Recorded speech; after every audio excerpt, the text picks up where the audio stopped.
안녕하세요. 매 순간 성장하는 인생을 도와드리는 안나 코치입니다.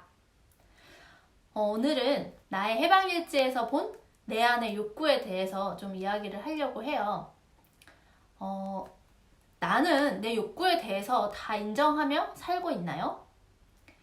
그 전에 내 안에 좀 어떤 욕구가 있는지 좀 알고 계실까요? 여러분들은 자신의 욕구에 대해서 얼마나 알고 계시나요? 욕구란 뭔가에 대해서 좀 간단히 사전적 의미를 살펴보면 사회 심리학에서 사람을 움직이는 심리적 동인을 이야기합니다. 그래서 욕구는 유기체로서 인간이 어떤 내부적으로 결핍이나 과잉 현상이 나타날 때 정상 상태로 되돌아가고자 하는 움직임이다 라고 이해하시면 됩니다. 즉 욕구는 우리 인간이 내부적으로 만족하지 못한 내적 상태일 수 있다는 것이죠. 나의 해방일지 9화를 보면 동료들과 염창이는 이렇게 술을 마시고 있는데요. 저는 사실 이 장면을 보면서 또 한번 머리를 이렇게 딱 뒤에서 맞은 그런 느낌이 들어서 한번 공유해보고 싶었어요. 그러니까 염창이가 같이 일하는 그 정아름이라는 선배를 정말 싫어하는데요. 근데 좀 다른 사람들에 비해서 더 많이 싫어하게 나옵니다. 그래서 동료가 물어봅니다. 너는 염창이 왜 이렇게 정아름이가 그렇게 꼴보기 싫은지 한번 생각해 봐야 된다. 그러니까 염창이는 아니 다 너네도 싫어하지 않냐. 나만 싫어하는 게 아니잖아. 그 사람이 너무 얄밉게 굴고 못되게 굴잖아. 라고 이제 이야기를 하는데요. 그런데 동료는 이렇게 말하죠. 하지만 너는 좀 정말 너무 심하게 싫어한다. 그러면서 정아름이 부자가 아니었다면 네가 그렇게 미워했을까? 좀 솔직해져 봐. 내 말은 정아름처럼 너도 욕심이 있을 수 있는데 너는 없는 척하고 사는 걸 수도 있다. 그래서 네 욕심을 부정하지 말고 마음껏 펼쳐봐라. 네가 부자 되면 너 정아름 안 미워한다. 이렇게 이야기를 하는데요. 맞습니다. 어떤 사람들은 자신의 욕구를 마음껏 드러내며 사는 사람들이 있어요. 어떤 사람들은 나의 욕구를 알지 못하거나 혹은 알지만 억압하는 사람들이 있죠. 그 이유는 다양하겠지만 그런 것을 드러내는 것이 좀 어려운 게 착한 사람이 되고 싶다라고 스스로 생각할 수도 있고 다른 사람에게 나는 이러이러한 사람으로 보이고 싶다라고 생각해서일 수도 있고 한 번도 내 안의 욕구를 좀 다른 사람에게 부모님이나 그런 사람들에게 인정을 받아본 적이 없어서 혹은 그 욕구를 드러내는 경험을 해본 적이 없어서 등등이 있겠죠.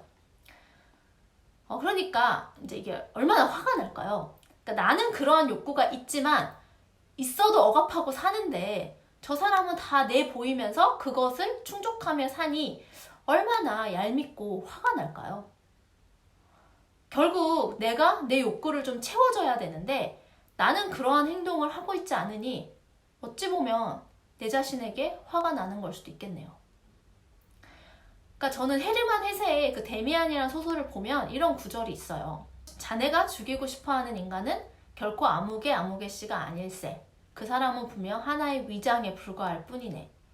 우리가 어떤 사람을 미워한다면 우리는 그의 모습 속에 바로 우리들 자신 속에 들어앉아 있는 그 무언가를 보고 미워하는 것이지. 우리들 자신 속에 있지 않은 것, 그것은 우리를 자극하지 않아. 네, 결국 우리 안의 욕구란 뭔가 부족한 것이 채워지기를 바라는 것인데 그걸 계속 채우지 않고 외면하면 불만도 생기고 화도 생길 수 있다는 것입니다. 현실의 상황에 대한 이유를 막론하고 내가 나의 욕구를 펼치고 산다 하면 나는 어떤 모습일까요? 그러니까 저는 자아 실현 욕구가 좀 큰데요. 나는 뭘 하면 재미를 느끼는 사람이고 잘하는 사람이고 무엇을 중요시하는 사람인지에 대해서 좀 파악을 하고 좀 그것을 통해서 내 삶을 발현하고 살고 싶은 마음이 좀 큰 것 같아요. 그래서 이런 점을 좀 고려해서 박사도 했고 코치를 하는 것입니다. 그래서 나는 나의 베스트 셀프가 됨으로써 타인이 베스트 셀프가 되도록 도와주는 인생, 그것이 제가 가진 욕구거든요. 그래서 저도 위험 감수를 하면서 경력 전환까지 하고 공부를 시작하고 코치로서의 길을 걸어가고 있는 것입니다. 저도 이런 공부를 하는 것이 저희 욕구인데 사실 상황이 여의치 않아서 이런 성장을 제가 과거에는 좀 할 수가 없었어요. 그래서 내 안이 뭔가 채워지지 않았고 되게 짜증도 많고 화도 났었어요. 이러한 부분이 좀 채워지면서 마음이 충만해짐을 느낄 수 있었습니다. 그렇다면 우리 함께 이런 작업이 중요할 것 같은데요. 첫째, 나의 욕구를 인식하기. 둘째, 나의 욕구를 어떻게 채울지 생각하기. 셋째, 그 채우는 행동을 실질적으로 실천하기. 가장 첫 단계인 여러분의 욕구는 무엇일까요?